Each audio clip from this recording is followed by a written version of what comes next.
Bonjour, c'est Cédric. Je profite de nos 6 premiers mois passés dans notre maison pour vous faire un premier retour d'expérience sur l'utilisation de JDOM que nous avons installé en septembre dernier.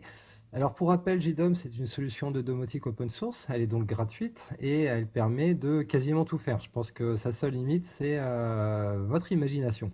Alors en l'occurrence nous on voulait pas tout faire et surtout on voulait pas domotiser dans un premier temps à outrance la maison. On souhaitait surtout pouvoir optimiser le fonctionnement du chauffage électrique puisque au moment de notre retrait, les anciens propriétaires nous ont présenté leur facture électrique qui oscillait entre 2000 et 2500 euros sur l'année et qui regroupait à la fois le chauffage, la production d'eau chaude et la consommation usuelle des appareils électroménagers. Sans oublier les 15 austères de bois qui viennent alimenter les deux inserts, soit à peu près une facture globale de 3500 à 4000 euros à l'année. Donc ça commence à piquer sérieusement et on voulait vraiment rectifier le tir pour ne pas avoir de mauvaises surprises. Donc c'est la raison pour laquelle on a installé JDOM chez nous. Donc aucune donnée n'est hébergée à l'extérieur, on a un serveur, un petit serveur interne. Et on a pu tester pour le coup, puisqu'on était en rate d'accès Internet pendant un mois, et la solution fonctionne même sans accès Internet. Associé à cela, on a installé un ensemble de petits capteurs derrière chaque radiateur. Ces petits capteurs sont en liaison sans fil avec le serveur pour remonter l'ensemble des informations.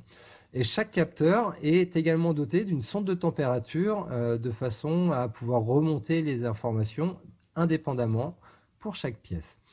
Donc là, comme vous pouvez le voir, eh bien, le chauffage est coupé puisque l'un de nos premiers constats sur ces 6 premiers mois est que la maison, elle se maintient en température entre 14 à 15 degrés en fonction de la température extérieure. Voilà. Si on est entre 5 à 8 degrés, la température intérieure, elle ne bouge quasiment pas. Alors vous allez me dire, c'est pas beaucoup. Je vous le confirme, moi qui suis frileux, c'est quand même un petit peu tendu de m'y habituer, mais ceci étant dit, quand on compare avec notre précédente maison, on était locataire, une maison construite en 2003, construite avec des parpaings et d'isolation en polystyrène, et bien on avait la même sensation de froid, sauf qu'on était à une température de 18 degrés. Donc comme quoi la sensation de froid, elle n'est pas directement liée à la température intérieure de la maison. Et que parfois il est bon de tester les températures inférieures pour voir jusqu'où on peut aller en termes de ressenti. Et donc, effectivement, on a coupé le chauffage, et ce qui peut se voir directement sur un premier graphique que je vous présenterai tout à l'heure, qui est le diagramme des temps de chauffe pour les radiateurs. On a coupé tous les radiateurs, sauf celui de la salle de bain, qui continue de tourner, mais de façon manuelle. Parce que la salle de bain, c'est l'une des pièces les plus froides. À 13 degrés, c'est quand même un peu tendu pour sortir de la douche, surtout si elle est bien chaude. Donc on a ajouté dans la salle de bain un radiateur soufflant, couple radiateur classique, qui est pilotable par cette petite icône. Et quand on clique dessus, l'ensemble se met en route pendant 30 minutes. Et pendant ces 30 minutes, eh bien, la salle de bain, elle va monter rapidement en température. Donc si je prends l'exemple d'aujourd'hui, ce matin, la salle de bain s'est mise en route à 6h25. Et en l'espace de 30 minutes, 6h25, 6h50, il faisait déjà 21 degrés dedans. Donc ça, c'est vraiment parfait aussi la domotique pour pouvoir automatiser certains scénarios et quelque part, encore une fois, conserver un confort de vie à l'intérieur de la maison. Alors, je vais rebasculer la maison en mode travail, comme ça l'ensemble des radiateurs vont rebasculer en mode éco et surtout la planification va s'afficher. Voilà, on voit bien la planification qui s'affiche et cette planification elle est importante puisque on a défini des périodes de chauffe, donc des temps de chauffe avec des températures de consigne données, soit éventuellement du confort à 17 degrés, de l'éco à 14 degrés comme c'est le cas en ce moment. Et donc ça nous a permis bien, d'analyser au travers ce premier graphique les fameux temps de chauffe. Et notre premier constat, c'est qu'on a vu que les pièces les plus froides, comme l'entrée ou la salle de bain, demandaient énormément de temps de chauffe pour maintenir une température de consigne dans des pièces finalement dans lesquelles on allait très peu. Donc on s'est véritablement posé la question, est-ce qu'on a intérêt de les chauffer autant, en tout cas de les maintenir en température alors que finalement on n'y est pas. Donc ça nous a permis à la fois de baisser les températures de consigne et surtout de réduire aussi ces périodes de chauffe. Et le temps qu'on a gagné pour chauffer ces pièces-là, eh bien, on l'a reporté sur les pièces dans lesquelles on est le plus, à savoir le salon et la cuisine. Donc ça, c'est un premier outil, on va dire, d'aide à la prise à la décision, c'était de voir le comportement de la maison en fonction des temps de chauffe généraux de la maison pour savoir ce qui était le plus pertinent. Et là, on voit bien sur ce graphique, eh bien, l'incidence qu'a l'évolution de la température extérieure en bleu sur les histogrammes et donc les temps de chauffe de la maison. Un deuxième graphique qui a été très important, c'est celui-ci, et je vais l'afficher un peu plus en détail. C'était d'observer le fonctionnement dit intelligent de JDOM sur le démarrage du chauffage, puisque JDOM a une fonction d'apprentissage qui demande à peu près une cinquantaine de jours et qui va permettre de calculer le niveau d'isolation de la maison et aussi d'inertie de la maison. Donc on a pu voir que JDOM, par exemple, était paramétré pour chauffer le soir à partir de 18 heures. Et on va faire un petit zoom sur ces fameuses périodes de chauffe pour voir un petit peu comment il se comporte sur ces périodes données.